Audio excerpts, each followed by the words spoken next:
या पाकिस्तान वाकई कोलैप्स के करीब है या फिर सिर्फ ये एक नैरेटिव है जो हमें बार बार सुनाया जाता है। आज का पाकिस्तान एक अजीब मोड़ पर खड़ा है जहां हर तरफ अनसर्टेनिटी है, इकोनॉमी स्ट्रगल कर रही है, सियासत डिवाइड हो चुकी है और अवाम कंफ्यूज है कि असल में हो क्या रहा है। लेकिन असल सवाल ये है कि क्या ये सब पहली दफा हो रहा है या पाकिस्तान पहले भी ऐसे दौर से गुजर चुका है। आइए इस पर बात करते हैं। अगर हम पिछले कुछ सालों पर नजर डालें तो पाकिस्तान की सियासत एक रोलर कोस्टर बन चुकी है। हुकूमतें बदलती रही हैं, अलायंसेस बनते और टूटते रहे हैं और इंस्टीट्यूशंस के दरमियान टेंशन ओपनली सामने आई है। आम आदमी के लिए ये सब सिर्फ एक चीज का सबब बना है और वो है बेचैनी। लोग ये समझने की कोशिश कर रहे हैं कि असल पावर किसके पास है और मुल्क किस डायरेक्शन में जा रहा है। अब बात करते हैं इकोनॉमी की, जो इस वक्त पाकिस्तान का सबसे बड़ा चैलेंज है। महंगाई ने आम आदमी की कमर तोड़ दी है। रोजमर्रा की चीजें यानी आटा, चीनी और पेट्रोल सबकी प्राइसेस आसमान को छू रही हैं। मिडिल क्लास जो पहले सर्वाइव कर रही थी अब स्ट्रगल मोड में चली गई है और जो गरीब तबका है उसके लिए जिंदगी और भी मुश्किल हो चुकी है। लेकिन सवाल यह है कि ये सब हो क्यों रहा है। पाकिस्तान की इकोनॉमी असल में स्ट्रक्चरल इश्यूज का शिकार है। हम इंपोर्ट्स पर डिपेंड करते हैं, एक्सपोर्ट्स बहुत कम है और टैक्स सिस्टम वीक है। हर नई हुकूमत आती है और शॉर्ट टर्म सॉल्यूशंस ढूंढती है। IMF से लोन ले लिया, सब्सिडीज कम कर दी, टैक्सेस बढ़ा दिए, लेकिन लॉन्ग टर्म रिफॉर्म्स कोई भी सीरियसली इंप्लीमेंट नहीं करता। इसी वजह से पाकिस्तान हर कुछ सालों बाद इकोनॉमिक क्राइसिस का शिकार हो जाता है। IMF का नाम आते ही लोगों के जहन में एक ही चीज आती है, महंगाई। जब भी पाकिस्तान IMF के पास जाता है कंडीशंस लगती हैं, पेट्रोल महंगा होता है,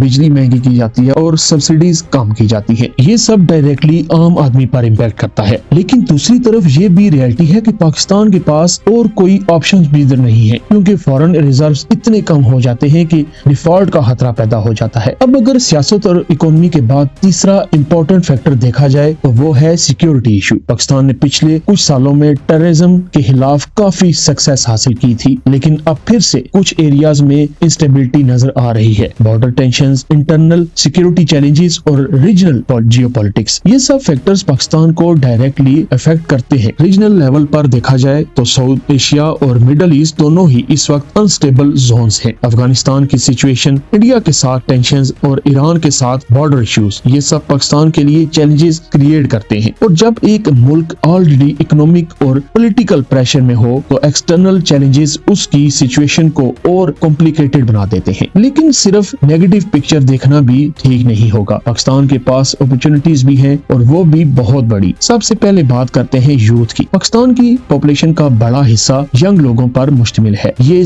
यूथ अगर प्रॉपरली एजुकेटेड और स्किल्ड हो जाए तो पाकिस्तान की इकोनॉमी को बूस्ट दे सकती है। फ्रीलांसिंग, IT सेक्टर और स्टार्टअप्स में ऑलरेडी पाकिस्तान की यूथ ने अपनी स्टेबिलिटी प्रूव की है। IT एक्सपोर्ट्स पाकिस्तान के लिए एक ब्राइट स्पॉट बनकर सामने आए हैं। दुनिया डिजिटल हो रही है और पाकिस्तान के पास चीप और स्किल्ड लेबर का कॉम्बिनेशन है। अगर गवर्नमेंट पॉलिसी स्टेबल हो जाए और इंटरनेट इंफ्रास्ट्रक्चर इंप्रूव हो जाए तो पाकिस्तान IT सेक्टर में बहुत आगे जा सकता है। इसी तरह एग्रीकल्चर भी पाकिस्तान की स्ट्रेंथ है। जमीन जरहेज है, पानी के रिसोर्सेज हैं, लेकिन मैनेजमेंट वीक है। अगर मॉडर्न टेक्निक्स यूज की जाए, वाटर मैनेजमेंट इंप्रूव हो और फार्मर्स को सपोर्ट मिले तो पाकिस्तान न सिर्फ अपनी जरूरत पूरी कर सकता है बल्कि एक्सपोर्ट्स भी बढ़ा सकता है। अब बात करते हैं अवाम की साइकोलॉजी की, जो कि इस वक्त सबसे इंटरेस्टिंग चीज है। सोशल मीडिया ने हर इंसान को एक ओपिनियन मेकर बना दिया है। हर कोई अपनी राय देता है, चाहे वो पॉलिटिकल हो, इकोनॉमिक हो या सोशल। लेकिन प्रॉब्लम यह है कि मिस इन्फॉर्मेशन भी उतनी ही तेजी से फैल रही है। लोग फैक्ट से ज्यादा नैरेटिव्स पर बिलीव करते हैं और पोलराइजेशन बढ़ती जा रही है। हर बंदा या तो किसी लीडर का सपोर्टर है या फिर उसका मुखालिफ। बीच का रास्ता खत्म होता जा रहा है। ये डिवीजन सिर्फ सियासत तक महदूद नहीं रहता, ये सोसाइटी को भी इफेक्ट करता है। फैमिलीज, फ्रेंड्स और कम्युनिटीज तक डिवाइड हो जाती है। लेकिन हिस्ट्री हमें ये बताती है कि पाकिस्तान ने हमेशा मुश्किल हालात का सामना किया है और सरवाइव भी किया है, चाहे वो 1971 का क्राइसिस हो या 2008 का इकोनॉमिक कोलैप्स या फिर टेररिज्म का दौर। पाकिस्तान हर बार गिरा है लेकिन फिर खड़ा भी हुआ है। तो क्या इस दफा भी पाकिस्तान निकल जाएगा इस क्राइसिस से? जवाब सिंपल नहीं है। ये डिपेंड करता है डिसीजंस पर, लीडरशिप पर और अवाम के बिहेवियर पर। अगर पॉलिटिकल स्टेबिलिटी आती है, इंस्टीट्यूशंस अपना रोल क्लियरली डिफाइन करते हैं और इकोनॉमिक रिफॉर्म्स सीरियसली इंप्लीमेंट होते हैं तो पाकिस्तान का फ्यूचर ब्राइट हो सकता है। लेकिन अगर सेम साइकिल चलता रहा, short term decisions, political fights और ब्लेम गेम, तो फिर सिचुएशन और भी खराब हो सकती है। आज का वक्त पाकिस्तान एक टर्निंग पॉइंट पर है। ये वो वक्त है जहां से